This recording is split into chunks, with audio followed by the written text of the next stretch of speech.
the knapsack, the hat, and the horn. There were once 3 brothers who had fallen deeper and deeper into poverty, and at last their need was so great that they had to endure hunger, and had nothing to eat or drink. Then said they, "We cannot go on thus. We had better go into the world and seek our fortune." They therefore set out, and had already walked over many a long road and many a blade of grass, but had not yet met with good luck. One day they arrived in a great forest, and in the midst of it was a hill, and when they came nearer they saw that the hill was all silver. Then spoke the eldest, "Now I have found the good luck I wished for, and I desire nothing more." He took as much of the silver as he could possibly carry, and then turned back and went home again. But the 2 others said, "We want something more from good luck than mere silver," and did not touch it, but went onwards.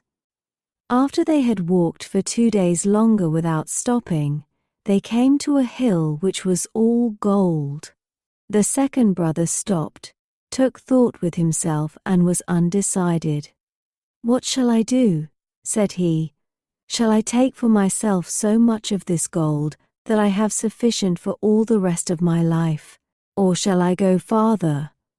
At length he made a decision, and putting as much into his pockets as would go in, said farewell to his brother, and went home.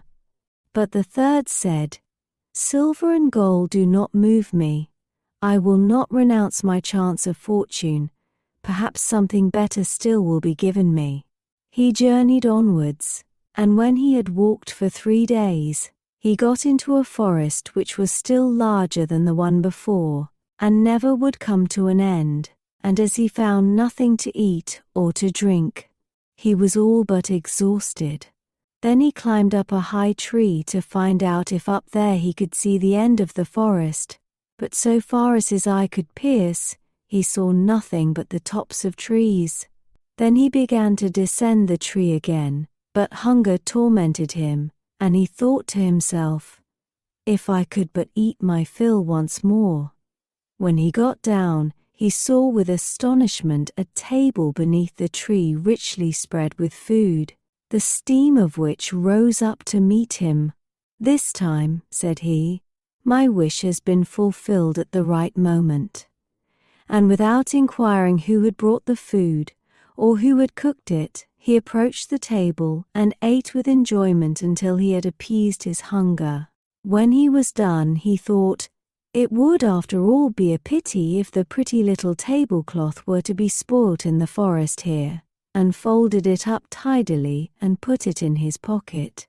Then he went onwards, and in the evening, when hunger once more made itself felt, he wanted to make a trial of his little cloth, and spread it out and said, "I wish thee to be covered with good cheer again."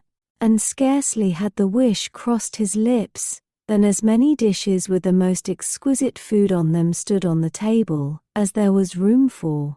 "Now I perceive," said he, "in what kitchen my cooking is done. Thou shalt be dearer to me than the mountains of silver and gold." For he saw plainly that it was a wishing cloth. The cloth, however, was still not enough to enable him to sit down quietly at home. He preferred to wander about the world and pursue his fortune farther. One night he met, in a lonely wood, a dusty black charcoal burner, who was burning charcoal there, and had some potatoes by the fire, on which he was going to make a meal. "Good evening, Blackbird," said the youth. "How dost thou get on in thy solitude?" "One day is like another," replied the charcoal burner, "and every night potatoes. Hast thou a mind to have some, and wilt thou be my guest?" "Many thanks," replied the traveller. "I won't rob thee of thy supper. Thou didst not reckon on a visitor, but if thou wilt put up with what I have, thou shalt have an invitation." "Who is to prepare it for thee?" said the charcoal burner. "I see that thou hast nothing with thee, and there is no one within a 2 hours' walk who could give thee anything. And yet there shall be a meal, answered the youth, and better than any thou hast ever tasted.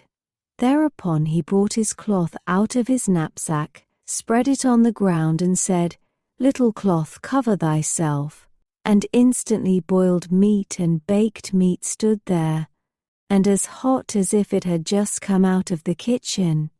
The charcoal burner stared, but did not require much pressing. He fell to, and thrust larger and larger mouthfuls into his black mouth.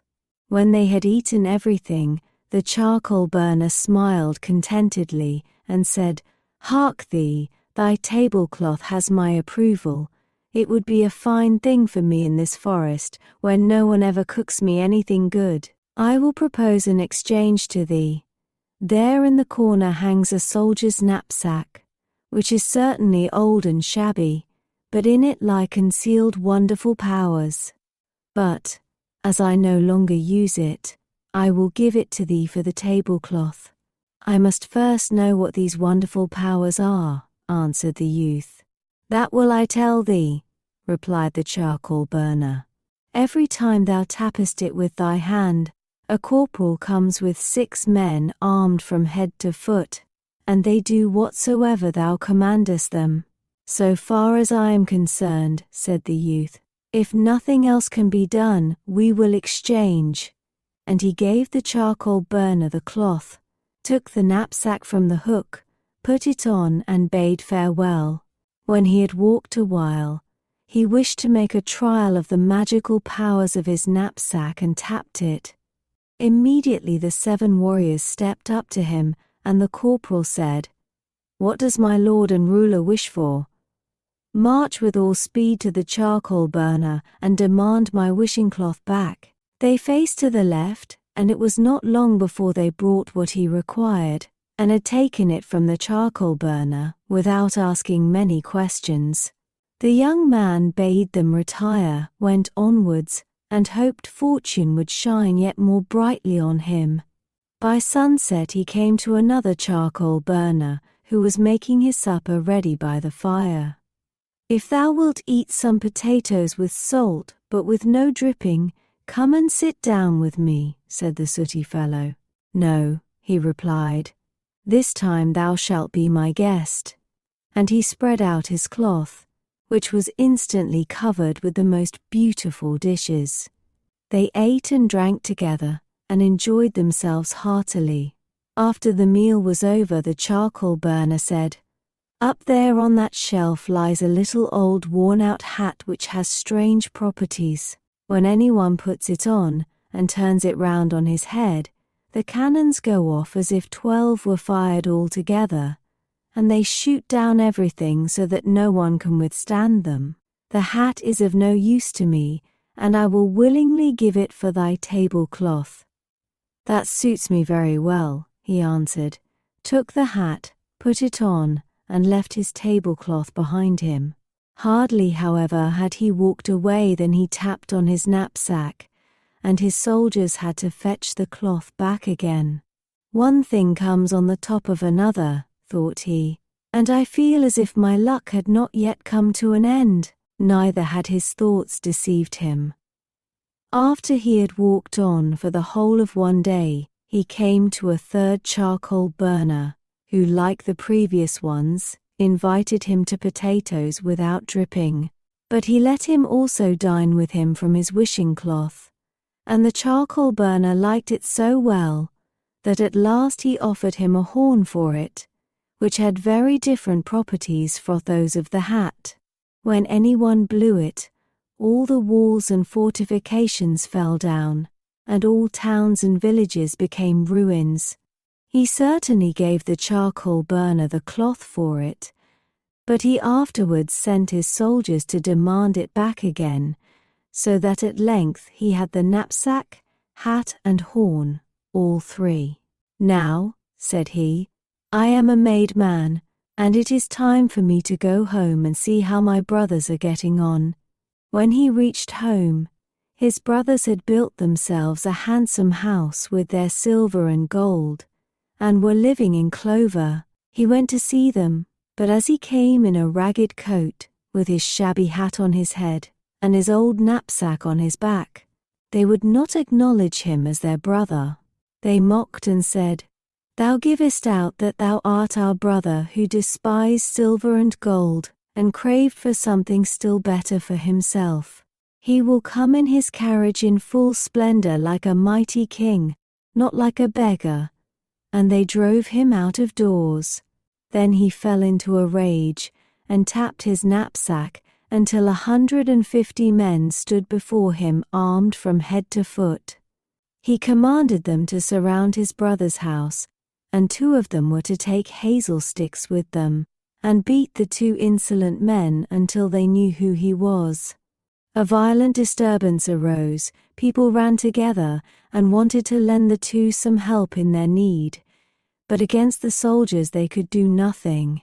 News of this at length came to the king, who was very angry, and ordered a captain to march out with his troop, and drive this disturber of the peace out of the town. But the man with the knapsack soon got a greater body of men together, who repulsed the captain and his men, so that they were forced to retire with bloody noses. The king said, "This vagabond is not brought to order yet," and next day sent a still larger troop against him, but they could do even less. The youth set still more men against them, and in order to be done the sooner, he turned his hat twice round on his head, and heavy guns began to play, and the king's men were beaten and put to flight. "And now," said he, "I will not make peace until the king gives me his daughter to wife, and I govern the whole kingdom in his name." He caused this to be announced to the king, and the latter said to his daughter, "Necessity is a hard nut to crack. What remains to me but to do what he desires? If I want peace and to keep the crown on my head, I must give thee away." So the wedding was celebrated, but the king's daughter was vexed that her husband should be a common man, who wore a shabby hat, and put on an old knapsack. She wished much to get rid of him, and night and day studied how she could accomplish this. Then she thought to herself, "Is it possible that his wonderful powers lie in the knapsack?" And she dissembled and caressed him, and when his heart was softened she said, "If thou wouldst but lay aside that ugly knapsack, it disfigures thee so, that I can't help being ashamed of thee." "Dear child," said he, "this knapsack is my greatest treasure. As long as I have it, there is no power on earth that I am afraid of." And he revealed to her the wonderful virtue with which it was endowed. Then she threw herself in his arms as if she were going to kiss him, but dexterously took the knapsack off his shoulders and ran away with it. As soon as she was alone, she tapped it, and commanded the warriors to seize their former master and take him out of the royal palace. They obeyed, and the false wife sent still more men after him, who were to drive him quite out of the country. Then he would have been ruined if he had not had the little hat, but his hands were scarcely at liberty before he turned it twice. Immediately the cannon began to thunder, and struck down everything, and the king's daughter herself was forced to come and beg for mercy. As she entreated in such moving terms and promised amendment, he allowed himself to be persuaded and granted her peace. She behaved in a friendly manner to him, and acted as if she loved him very much, and after some time managed so to befool him, that he confided to her that even if someone got the knapsack into his power, he could do nothing against him so long as the old hat was still his. When she knew the secret, she waited until he was asleep, and then she took the hat away from him, and had it thrown out into the street. But the horn still remained to him, and in great anger he blew it with all his strength.